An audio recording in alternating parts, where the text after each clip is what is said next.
बिस्मिल्लाहिर्रहमानिर्रहीम। अस्सलाम वालेकुम नाजरीन, मैं हूं उमर ज़ोएब और आप देख रहे हैं हमारा चैनल एडवोकेट ज़ोएब जोधा। आज का हमारा इंफॉर्मेटिव जो टॉपिक है जिसके ऊपर हम वीडियो बनाएंगे वो ये है कि अगर आप किसी के पास अमानत रखते हैं और वो अमानत में खयानत कर देता है तो जिसको आम लफ्ज़ों में 406 सेक्शन का दरख्वास्त भी बोलते हैं कि इसके ऊपर 406 लगती है। तो उसकी दरख्वास्त कैसे लिखते हैं, उसको ड्राफ्ट कैसे करते हैं, आज का हमारा यही मौजू है। ये आपको आज हम लिखना सिखाएंगे। तो नाजरीन, सबसे पहले आपने ऊपर लिख देना है बाखिदमत जनाब SHO साहब, थाना जो जिस इलाके में आप रहते हैं जहाँ ये वकूआ हुआ है वहीं का लिखना है, रज़ाबाद फैसलाबाद। उसके बाद दरख्वास्त किसके ख़िलाफ़ है, दरख्वास्त बराए इंदराज मुकदमा बरखिलाफ़ नज़ीर अहमद वल्द नज़ीर। अगर इसका आपको एड्रेस का पता है तो वो एड्रेस भी यहाँ मेंशन कर सकते हैं और उसके साथ अगर उसका मोबाइल नंबर है तो वो भी नीचे दे दें। इसके बाद जनाब अली गुजारिश हस्ब ज़ायद है, उसका जो पहला टॉपिक है नंबर 1 है वो ये आपने लिखना है। सबसे पहले हमेशा की तरह ये लिखा जाता है कि साहिल क्या करता है और ये कहाँ का रहायशी है। ये साहिल राना इफ्तिखार हुसैन वल्द मोहम्मद अली सकना रज़ाबाद गली नंबर 15 बाज़ार नंबर 3 का रहायशी हूँ। इसमें यह लिखना है कि मैं इस गली में रहता हूँ, ये मेरा पता है और मैं यहाँ रैश पजीर हूँ। यह कि मुसम्मी नज़ीर अहमद वल्द अहमद सकना मकान नंबर यानी कि इल्ज़ाम लाया उसका आपने गली बतानी है, वो कहाँ रहता है और उसका आपने मुकम्मल बताना है कि उसके साथ आपके ताल्लुकात कैसे थे।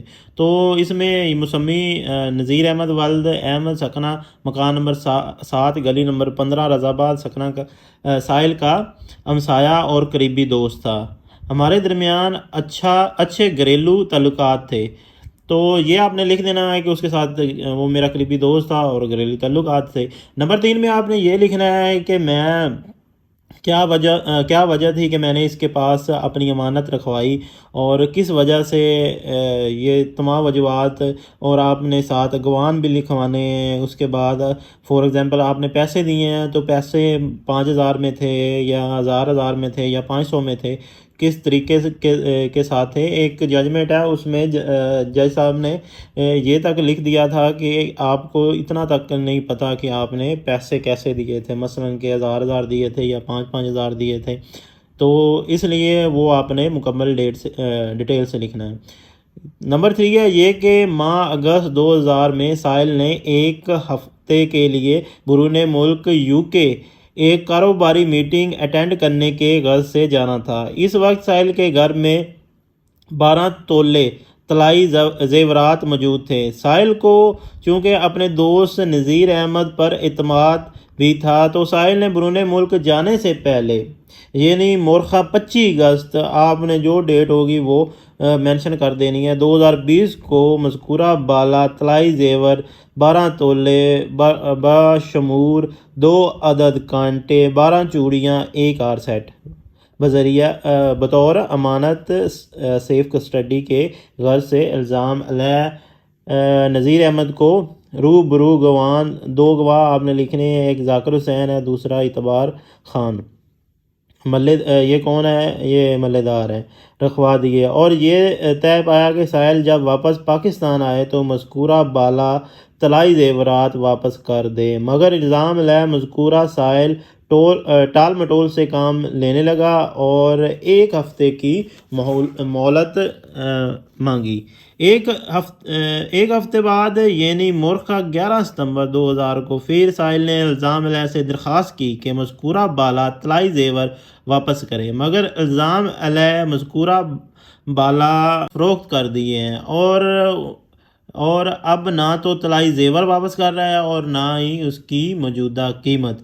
इसमें यह है कि उसने जो था वो जेवरात बेच दिए हैं, वो मुकर गया है कि मेरे पास जेवर है ही कोई नहीं, तो मैं आपको कैसे वापस करूं। तो आपने ये दरख्वास्त में लिखना है कि मैंने इसको दिए थे, ये गवाह थे मेरे, ये इसमें 2 अदद कांटे थे, 12 चूड़ियाँ थी, एक सेट था, ये 12 तोले के थे, اس میں آپ نے اپنے جو بیرون ملک آپ گئے تھے اس کی جو ویزا یا ٹکٹ ہے وہ بھی آپ نے ساتھ دینی ہے کہ ان دنوں میں گیا تھا، اور میں الزام علیہ کو یہ دو میرے جو گواہ ہیں یہ بھی کہہ رہے ہیں کہ میں نے اسے دیا تھا۔